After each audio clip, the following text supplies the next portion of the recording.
கர்த்தருடைய பரிசுத்த நாமத்திற்கு மகிமை உண்டாவதாக.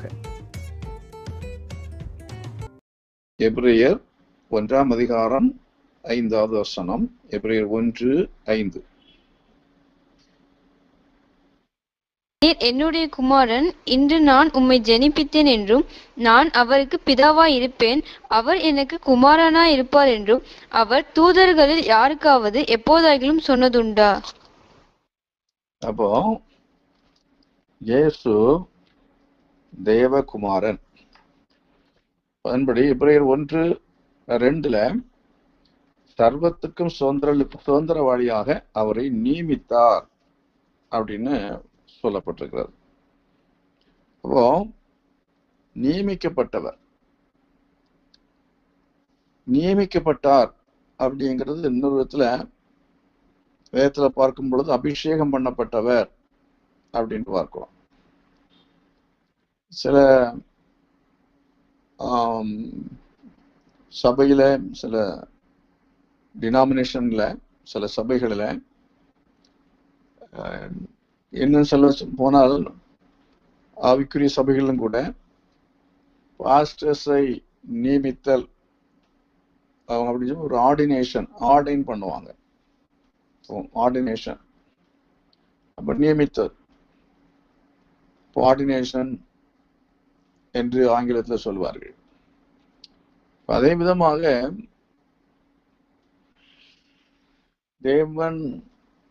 தேவனாகிய கர்த்தருடைய தூதனானவர், அதுக்கு முன்னால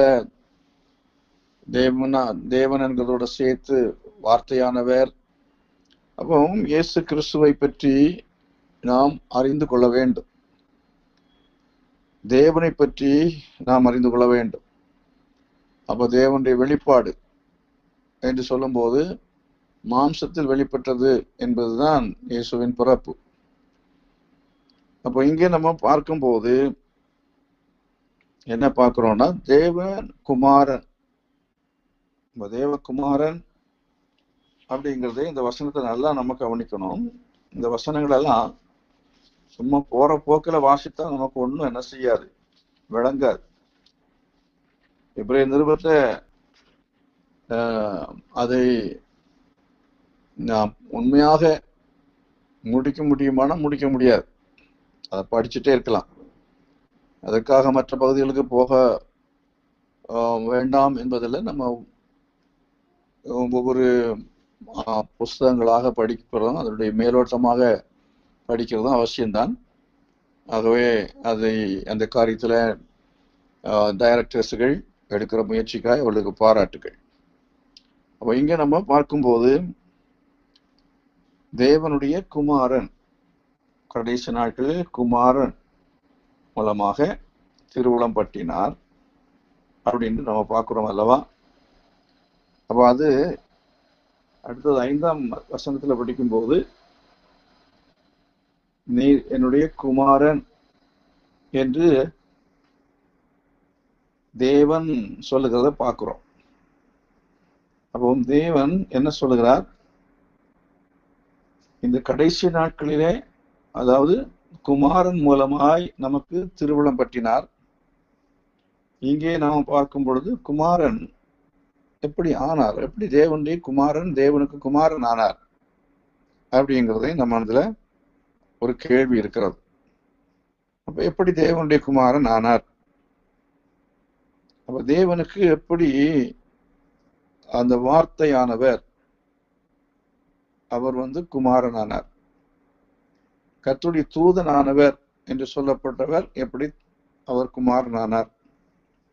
கர்த்தர் அப்படின்னு சொல்லப்பட்டது இன்னும் நம்ம ஒரிஜினல்ல பார்ப்போம், யெகோவா எப்படி தூதனானார், தேவனுடைய குமாரன் ஆனார்.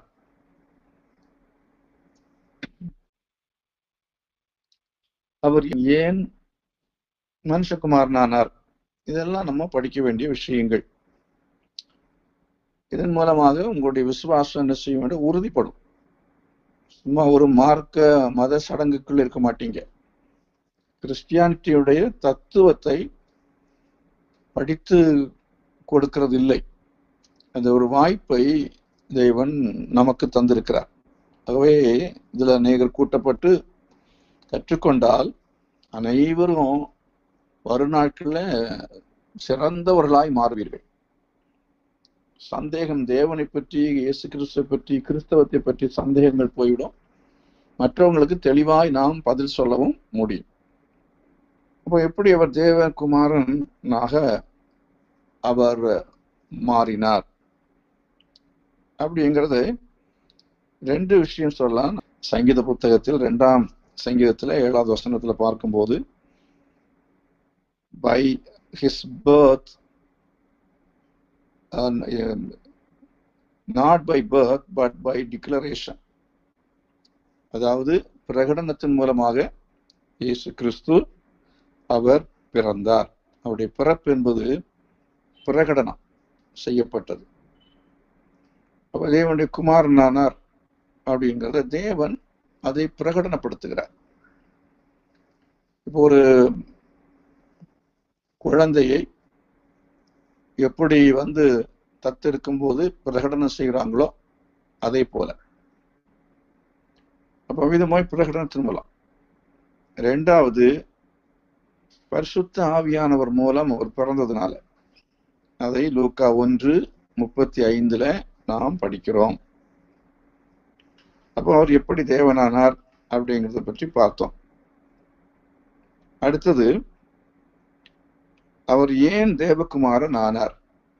அவர் தேவனுடைய குமாரனாக ஏன் தேவன் அவரை நியமித்தார்? அது ஒரு நியமனம்தான். அவர் தேவனுடைய குமாரனாக நியமித்தார். அது மாத்திரமல்ல, இந்த உலகத்துல அவர் ஒரு மாம்சத்தில் தேவனுடைய குமாரனாக அவர் என்ன செய்தார் என்றால், அவர் விளங்கினார், தன்னை வெளிப்படுத்தினார். அப்போ அந்த மாம்சத்தில் பிறந்ததான அந்த மனுஷகுமாரன், அந்த மனுஷகுமாரனுக்குள்ள இருந்து செயல்பட்டது தேவனுடைய குமாரன். அப்போ அந்த மாம்சத்துல அவர் பிறப்பதற்கு பரிசுத்த ஆவியான உதவியா இருந்தது. அப்படின்னால அவரை இப்ப யோசேப்புடைய குமாரன் என்று சொல்ல முடியாது, அவர் வளர்ப்பு தகப்பன். ஆனால் இங்கே தேவன் எனக்கு இவர் குமாரன் என்கிறதை சொல்லி ஆக வேண்டும். அப்படி இல்லை என்று சொன்னால் அது முறையாகாது. ஆகவே தான் தேவனுடைய குமாரன் என்கிற நிலையில இயேசுவானவர் பரிசுத்த ஆவியினாலே அவர் உட்பவித்து பிறந்தபடினாலே அவரை தேவகுமாரன் என்கிற பெயருக்கு உரிமை உள்ளவராக மாறினார். இப்ப 2 காரியங்கள். ஒன்று என்னவென்று சொன்னால், அவர் பிறக்கும் முன்பதாகவே கடவுள் அவரை தேவகுமாரன், என்னுடைய குமாரன் என்று நான் ஜெனிப்பித்தேன் என்று அவரை பிரகடனம் செய்தார். 2வது, பரிசுத்த ஆவியானவர் மூலமாக கன்னிமரியாடத்துல அவர் ஒரு பிறந்த உருவான, இந்த கற்பத்தில் உருவான அந்த குழந்தை, அந்த மாம்சம், அதுல வார்த்தை மாம்சமாயிற்று அப்படின்னு சொல்லி யோவான் சுவிசேஷம் 1ஆம் அதிகாரத்துல படிக்கிறோம், 1:19. இந்த வார்த்தை மாம்சமாயிற்று. அப்போ அந்த காரியங்கள் எல்லாவற்றையும் நாம் அதிகமாக ஆராய்ந்து விளங்கிக் கொள்ள வேண்டும். இப்போ ஏன் தேவகுமாரனானார்? எபிரேயர் 1:13 பாருங்கள், ஏன் அவர் தேவகுமாரனானார் அப்படிங்கிறத பார்க்கிறோம். மேலும் நான் உம்முடைய சத்துருக்களை உமக்கு பாதபடியாக்கி போடும் வரைக்கும் நீர் என்னுடைய வலது பாரிசத்தில் உட்காரும் என்று தூதர்களில் யாருக்காவது எப்போதாகிலும் அவர் சொன்னதுண்டா? அவர் ஏன் அவர் தேவகுமாரனாக இந்த உலகத்தில் அவர் வர வேண்டும்? அது தேவகுமாரன் என்கிறதான அந்த ஒரு ரோல் தேவன் ஏன் அவர் எடுத்து செயல்பட வேண்டும்? இப்போ பாருங்க, ஒரு மனுஷன் தகப்பனாக அவன் செயல்படுகிறான், கணவனாக செயல்படுகிறான், மகனாக செயல்படுகிறான், ஒரு அதிகாரியாக செயல்படுகிறான், இப்படி பல ரோல்ல ஒரு மனிதனும் என்ன செய்கிறான் என்றால் செயல்படுகிறத பார்க்கிறோம். இதற்கு காரணங்கள் உண்டு. அதே போலத்தான் தேவனும் என்ன செய்கிறார், இங்கே செயல்படுகிறதை பார்க்கிறோம். இப்போ இந்த உலகத்துல செயல்பட்டு பல காரியங்களை செய்வதற்காக பல நிலையிலே மனிதர்கள் மாற வேண்டியது இருக்கிறது. அப்போ சில இடங்களிலே அவர்கள் ஒரு தகப்பனை போல வீட்டில அந்த மாற்றத்தோடு நடந்து கொள்கிறார்கள். ஒரு போலீஸ் அதிகாரி போலீஸ் நிலையத்துல போகும்போது அங்கே அவருடைய நிலை பேச்சு முற்றிலுமாய் மாறுகிறது. அவர் அங்கே அவர் என்ன செய்யறார், ஒரு போலீஸ் அதிகாரியாக அவர் உருமாற்றம் அடைகிறார். உருமாற்றம் என்று சொல்றத தன் நிலையில அந்த நிலையில அவர் செயல்படுகிறார். இதே விதமாய் தேவனும் என்ன செய்கிறார் என்று சொன்னால், அவர் செயல்படுகிற தேவன் தேவகுமாரனாக ஏன் அவர் செயல்பட்டார், அல்லாவிட்டால் அப்படி ஆனார், அப்படி ஆக்கப்படுவதற்கான காரணம் என்ன என்பதை பார்த்தோம் என்றால், எபிரேயர் 1:13 என்ன சொல்கிறது, சத்துருக்களை கீழ்ப்படுத்த. சத்துருக்களை கீழ்ப்படுத்த. அப்போ இந்த சத்துருக்கள் எத்தனை சத்துருக்கள், அதாவது எத்தனை சத்துருக்கள். ஆதியாகமம் 3:15 நாம் படிக்கும்போது சாத்தான் என்னும் சத்துரு. ஆதியாகமம் 3:15 படிங்க. அங்க என்ன சொல்லியிருக்கிறது, உன் வித்துக்கும் அவள் வித்துக்கும் பகை உண்டாக்குவேன் என்று சொல்கிற சமயத்துல சாத்தான் பகைவன். சாத்தான் அவன் எதிராளி. அப்போ அந்த சாத்தான் பிசாசு என்றும் சாத்தான் என்று சொல்லுகிற இந்த வலு சர்ப்பம் அதுதான் சத்ருவாக இருக்கிறான். ஆகினால தேவனுடைய குமாரனாக இருந்த உலகத்துல வந்ததுனால அந்த சாத்தானை அவர் ஜெயித்தார். நமக்காக பிசாசை அவர் ஜெயித்தார். அந்த சாத்தான் மனுக்குலத்தை தோற்கடித்தான்.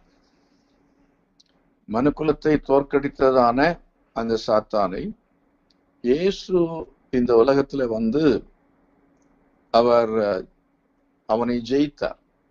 சிலுவை மரணத்தினாலதான் அவனை ஜெயித்தார். அப்படி அவனை ஜெயித்ததுனால அவர் மேல் நாம் விசுவாசம் வைக்கும் பொழுது நமக்கு ஜெயத்தை வெற்றியை அவர் தருகிறவராயிருக்கிறார்.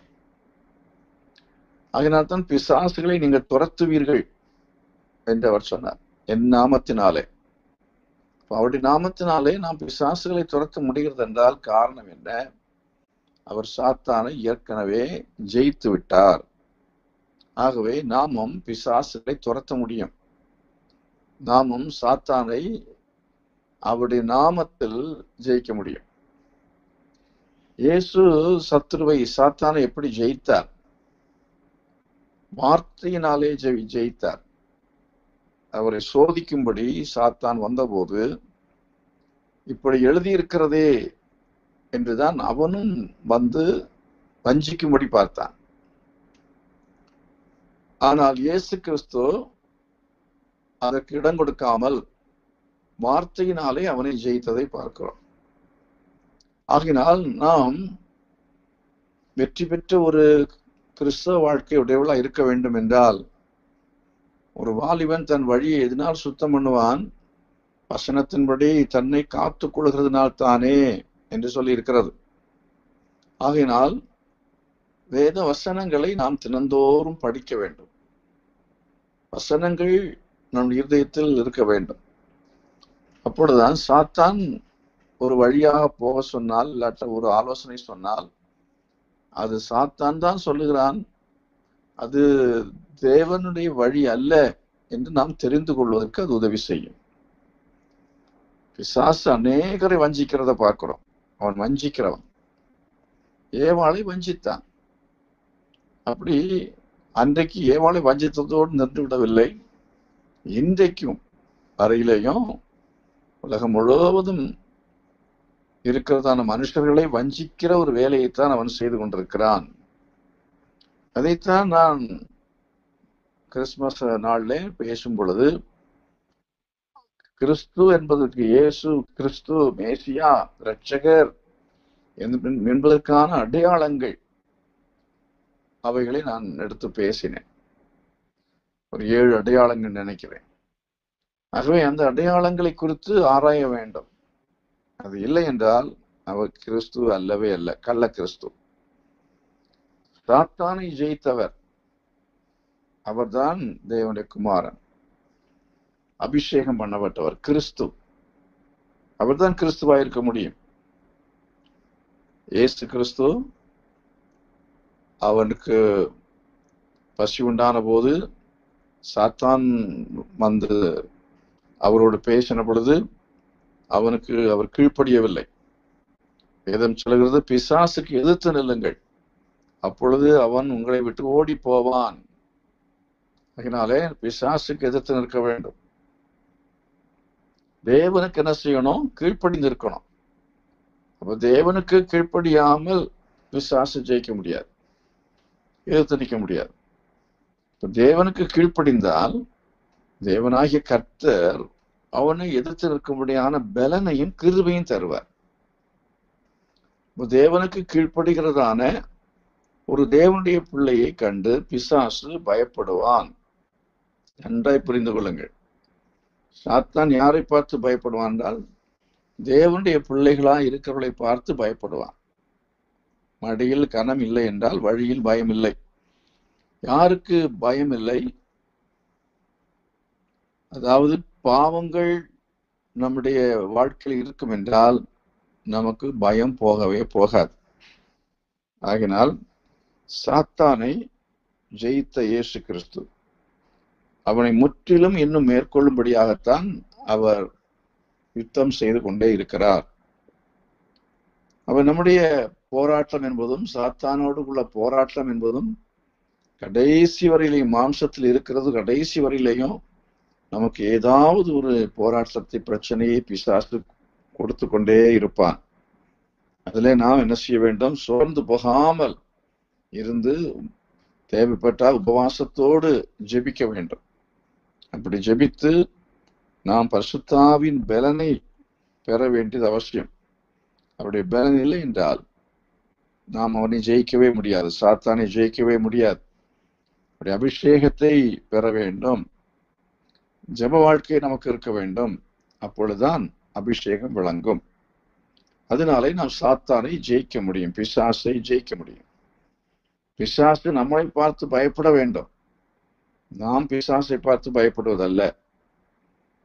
இரண்டாவது, எபிரேயர்ல 1:13 நம்ம அங்க சத்துருக்களை கீழ்ப்படுத்துவதற்காக இயேசு என்ன செய்தார்? அவர் வந்தார், வலது பாரசத்திலே உட்கார்ந்து இருக்கிறார் அப்படிங்கிறத பார்த்தோம். அங்கே சொல்லப்பட்டிருக்கிறது. அவர் சத்துரு அப்படின்னா எது என்ன அப்படிதான் பார்க்கிறோம். சாத்தான். இரண்டாவது மரணம். இரண்டாவது நம்முடைய சரீர மரணம் என்பது அது ஒரு எதிரி, நம்முடைய விரோதி. அதனால மரணமே உன் கூர் எங்கே, பாதாளமே ஜெயம் எங்கே என்கிற அந்த வார்த்தை 1 கொரிந்தியர் 15:55 நாம் வாசிக்கிறோமே. மரணத்தை இயேசு கிறிஸ்து அவர் ஜெயித்தார். மரணத்தை பார்த்து பயப்படவே இல்லை. அந்த மரணம் அவரை மேற்கொள்ள முடியவில்லை. அவை நம்முடைய வாழ்க்கையில மரணம், பயங்கரமான பாடுகள், மரணங்கள் நம்முடைய வாழ்க்கையில வரும்போது, உபத்திரவங்கள் நம்முடைய வாழ்க்கையில வரும்பொழுது நாம் அவைகளை மேற்கொள்ள வேண்டும். விசுவாசத்தினாலே தான் அவைகளை நாம் மேற்கொள்ள முடியும். வார்த்தையினாலே நாம் அங்கே சத்துருவை ஜெயிக்கிறத பற்றி பார்த்தோம். மரணம் என்று சொல்லும் பொழுது விசுவாசம், விசுவாசத்தினாலே நீதிமான் பிழைப்பான் என்று பார்க்கிறோம். மறுபடினால் நாம் விசுவாசம் உள்ளவங்களா இருக்கணும். பாடுகள் வரும் பொழுது கஷ்டங்கள் வரும் பொழுது, நோய்கள் வரும் பொழுது விசுவாசத்திலே தளர்ந்து விடவே கூடாது. டெத் அப்படிங்கும்போது சரீரப்பிரகாரமான மரணம் என்பது மாத்திரமல்ல, வேறு எந்தெந்த காரியங்கள், நம்முடைய தொழில் சிலருக்கு மரணம் அடைந்திருக்கலாம். மரணம் என்கிற அந்த சக்தி மரணத்தினை மூலமாக அழிவை ஏற்படுத்தும். திருடன் திருடவும் கொல்லவும் அழிக்கவும் வருகிறான் என்று வேறொன்றுக்கும் வரான். அந்த விதமாக மரணம் என்பது சாத்தான் நம்மை கொல்லுவது என்றால் அடுத்தது நித்தியமான நரகத்துல நம்மை கொண்டு போய் சேர்ப்பது, பாதாளத்துல நம்மை கொண்டு போய் சேர்க்க வேண்டும். அதற்காகத்தான் சாத்தான் என்ன செய்கிறான்? அவன் உபத்திரவங்களையும் பாடுகளையும் கொடுத்து சில சமயத்தில் தற்கொலை பண்ண வைக்கிறான். ஆகவே தற்கொலையின் எண்ணம் வரக்கூடும். இடம் கொடுக்காதபடிக்கு என்ன செய்ய வேண்டும்? போ சாத்தான் என்று துரத்த வேண்டும். அப்படிப்பட்ட எண்ணங்களுக்கு இடம் கொடுக்கவே கூடாது. சில சமயத்துல பாவத்தை இச்சையை தூண்டி ஆவிக்குரிய மரணத்தை, ஆத்தும மரணத்தை நமக்கு சம்பவிக்க செய்வான். அதுல நம்ம கவனமா இருந்து, என் ஆத்துமா நித்திய ஜீவனை பெற்ற அந்த ஆத்துமா ஜீவன் இழந்து போகக்கூடாது, கிருபையை நான் இழந்து நஷ்டப்பட்டு விடக்கூடாது என்று சொல்லி பாலியல் பாவங்களுக்கு விசேஷமாக நாம் என்ன செய்ய வேண்டும்? விலகி ஓட வேண்டும். யோசிப்பை போல விலகி ஓட வேண்டும். அவ்விதமாக நீங்கள் என்ன செய்ய வேண்டும்? உங்கள் ஆத்துமா மரித்து விடாமல் நீங்கள் உங்கள் ஆத்துமாவை காத்துக்கொள்ள வேண்டும். பாடுகள், மரணங்கள் எது வந்தாலும் சரி. அது மட்டுமல்ல, பாதாள மரணத்தை அடைய செய்து பாதாளத்தில் கொண்டு போய் சேர்ப்பதற்காக அவன் எந்தெந்த தந்திரங்களில் எல்லாம் செயல்பட முடியுமோ அப்படி அவன் செயல்பட்டு கொண்டிருக்கிறான் பிசாசானவன்.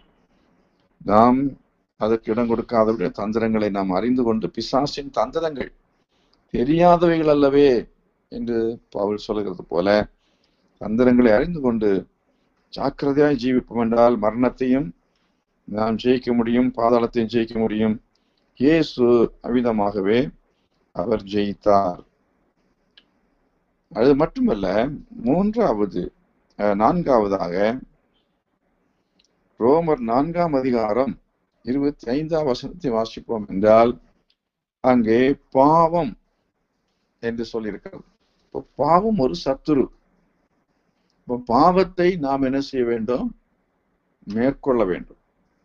இப்போ பாவத்தை மேற்கொள்ள வேண்டும் என்று சொன்னால் நமக்கு தேவை என்ன? பாவத்தை மேற்கொள்ள முடியாதபடிக்கு அநேக வாலிபர்கள் தவித்து கொண்டிருக்கிறது நம்ம பார்க்கிறோம். ஆகவே பாவத்தை மேற்கொள்வதற்கு நாம் என்ன செய்ய வேண்டும்? ஆண்டுடைய சமூகத்துல நம்முடைய அந்த பாவத்தை மேற்கொள்வதற்கான கிருபையை பெறணும். நான் ஏற்கனவே 5 மணி சர்வீஸ்ல தான் சொன்னேன். என்னன்னா, அந்த முட்களிலே தரிசனமானார் மோசேக்கு. அது எதை காட்டுகிறது? அக்கினி முள்ளை என்ன செய்கிறது? அது நிறைத்து அதை உபயோகப்படுத்தினார் என்று சொல்லி பார்க்கிறோம். ஆனா முள் எரிந்து போகவில்லை. நம்முடைய வாழ்க்கையிலே பாவம் என்பதும் முற்றிலுமாய் ஒழிந்து போய்விட்டது. நாம் தேவதூதர்களை போல உடனடியாகவே இப்பொழுது ஆகிவிடுவோம் பூமியில் இருக்கும் பொழுது நினைத்து விடக்கூடாது. பூமியில் இருக்கிற காலமெல்லாம் நமக்கு முள் போன்றதான காரியங்கள் நமக்குள்ளேருந்து வெளிப்படும். ஆனாலும் கர்த்தர் என்ன செய்கிறார் என்றால், அந்த நிலைமையிலும் அவர் அக்கினியாய் நம்மேல விளங்குகிறார். அக்கினி என்பது அபிஷேகத்தை குறிக்கும். அந்த அபிஷேகத்தினால நாம் அதை மேற்கொள்ள முடியும். நமக்குள்ளே பாவ சுபாவங்கள் மறைந்து கிடக்கும். ஆனால் அதை மேற்கொள்ளும்படியான ஜெயத்தை தேவன் தருவார். ஆனபடினால நாம் என்ன செய்ய வேண்டும் என்று சொன்னால், பாவத்தை ஜெயிப்பதற்காக, பாவத்தை மேற்கொள்வதற்காக அதிகமாய் ஜெபிக்க வேண்டும். அதிகமாய் நாம் ஜெபிக்க வேண்டும். ரோமர் நிருபம் 7ஆம் அதிகாரம் 24, 25 வசனங்களை வாசிக்கும் பொழுது அடுத்தது எத்தனாவது? நிர்பந்தமான மனுஷன் நான், நிர்பந்தமான மனுஷன் நான், இந்த மரண சரீரத்தின் நின்று யார் என்னை விடுதலையாக்குவார்? ரோமர் 6ஆம் அதிகாரத்திலிருந்தே படிங்க. 6, 7, 8 இந்த அதிகாரங்கள்லாம் படிங்க. அப்படி படிக்கும் பொழுது மாம்சத்தை அநேகர் மேற்கொள்ள முடியவில்லை. மாம்ச இச்சைகள் சிலர் அது அவர்களை ஆட்டி படைக்கிறது. அதனால சில பாவங்களுக்குள்ள இச்சை. அப்போ ரோமர்ல நீங்க முதல் அதிகாரத்தை படிக்கும் பொழுது இச்சை ரோகம் அப்படின்னு சொல்லியிருக்கிறது. அப்ப சில பாவம் அது ஒரு ரோகமா மாறிவிடுகிறது.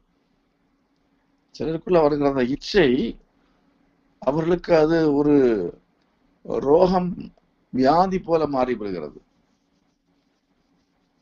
சில பாவத்தை அவங்களால செய்யாம இருக்க முடியாது. அப்படிப்பட்ட நிலைமை போகும்போது ஒரு பாவ வியாதி அவளை மேற்கொள்ளுகிறது. இதிலிருந்து விடுதலை பெற வேண்டும் என்ற கர்த்தராகிய இயேசு கிறிஸ்துவை ஸ்தோத்திரிக்கிறேன் அப்படின்னு சொல்றாரே. வெறும் ஸ்தோத்திரம் மட்டும் பண்ணா போதுமா அப்படின்னா கர்த்தர் நம்ம துதிக்கணும்னு அர்த்தம் என்னன்னா அவர் மூலமா தான் நமக்கு விடுதலை. பரிசுத்த ஆவியானவர் மூலமாய் நம்முடைய முள்ளுகள் உள்ளதான நம்மை கர்த்தர் ஜெயம்பெற செய்து அந்த முள்ளுகளுடைய சுபாவங்களை மேற்கொள்ள செய்து ஜெயிக்க செய்து கர்த்தர் நம்மை பயன்படுத்துகிறார். ஆகவே இத்தனை காரியங்களையும் பார்த்தோம். சாத்தான் என்னும் சத்துரு, மரணம் என்னும் சத்துரு, பாதாளம் என்னும் சத்துரு, பாவம் என்னும் சத்துரு, மாமிசம் என்னும் சத்துரு. பாவம் என்பது சத்துரு என்பது ரோமர் 4:25 சொல்லி இருக்கிறது. ஆகினால் இயேசு கிறிஸ்து ஏன் தேவகுமாரன் ஆனார் என்றால் நாம் இந்த சத்துருக்களை எல்லாம் ஜெயிப்பதற்கு அவர் ஜெயிக்க வேண்டும். அவர் ஜெயித்து தான் நமக்கு ஒரு ஜெயத்தை தர முடியும். நாம் ஜெயிக்க முடியாது. ஆகவே இவ்வளவு பெரிதான ரட்சிப்பை குறித்து கவலையற்றுப்போமானால் தண்டனைக்கு எப்படி தப்பித்துக் கொள்வோம் என்று வேதம் சொல்கிறது. சத்துருக்களை அவர் கீழ்ப்படுத்தினது போல கீழ்ப்படுத்தும்படியாக தேவனுடைய வலது பார்சத்தில் அவர் என்ன செய்கிறார்? இன்னும் அவர் வீட்டில் இருக்கிறார் அப்படின்னு சொன்ன ஏன் நமக்காக பரிந்து பேசி நாம் சத்துருவை மேற்கொள்வது அவர் மேற்கொள்வதுக்கு ஒப்பாக இருக்கிறது. அப்படினால அவருடைய தேவனுடைய சந்ததியாகிய அவர் மூத்த குமாரன், நாமெல்லாம் இளைய குமாரத்திகள். நாம் என்ன செய்ய வேண்டும் என்றால் அவர் ஜெயிக்கிறது போல நாம் ஜெயிக்கத்தக்கதான பலனை பெற்றுக்கொண்டு நாம் சத்துருவை ஜெயிப்போம், மேற்கொள்வோம்.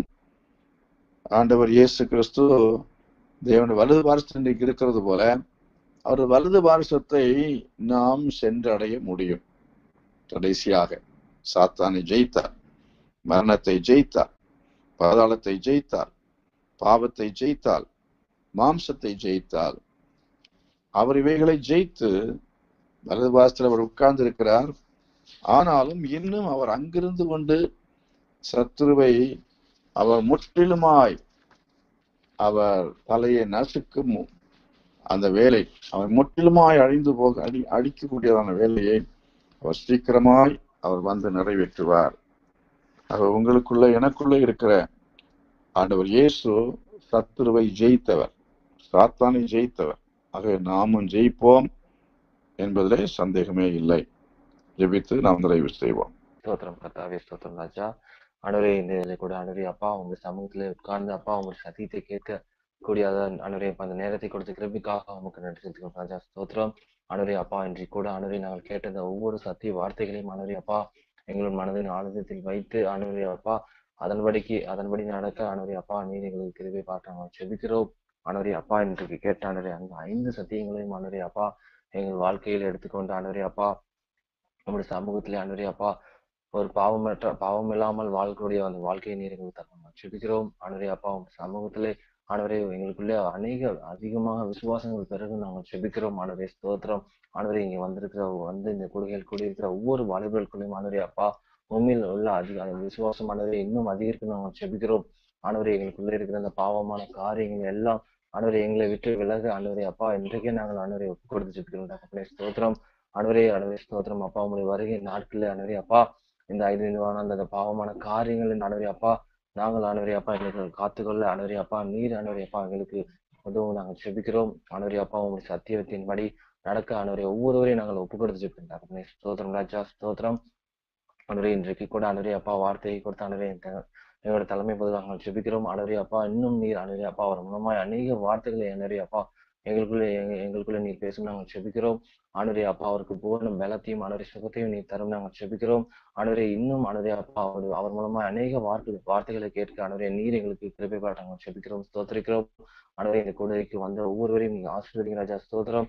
அவர்களுடைய எதிர்காலத்தை வைத்து நீர் வைத்துக்கான அவங்களுடைய சித்தம் நிறைவேற நாங்கள் செபிக்கிறோம், ஸ்தோத்திரிக்கிறோம். ஆண்டவரே இன்னும் அநேகர் ஆண்டவரே அப்பா உமக்காக எழும்பணும். அப்பா உங்களுடைய சத்தியத்தை மற்றவர்களுக்கு அறிவிக்க இன்னும் அநேக வாலிபர்களை நீர் கொண்டு எழுப்பும் நாங்கள் செபிக்கிறோம். ஆண்டவரே நீர் எங்களை பயன்படுத்தி வழிநடத்துங்க ராஜா ஸ்தோத்திரம். இந்த வேலை நீர் ஆசிரியத்தை கொடுத்து மகா கிருபிக்காக உங்களுக்கு நன்றி செலுத்துகிறோம். தொடர்ந்து நீரை பொருட்படுத்துங்க வழிநடத்துங்க. இயேசுவின் மூலம் ஜெபங்களும் பிதாவே, ஆமென்.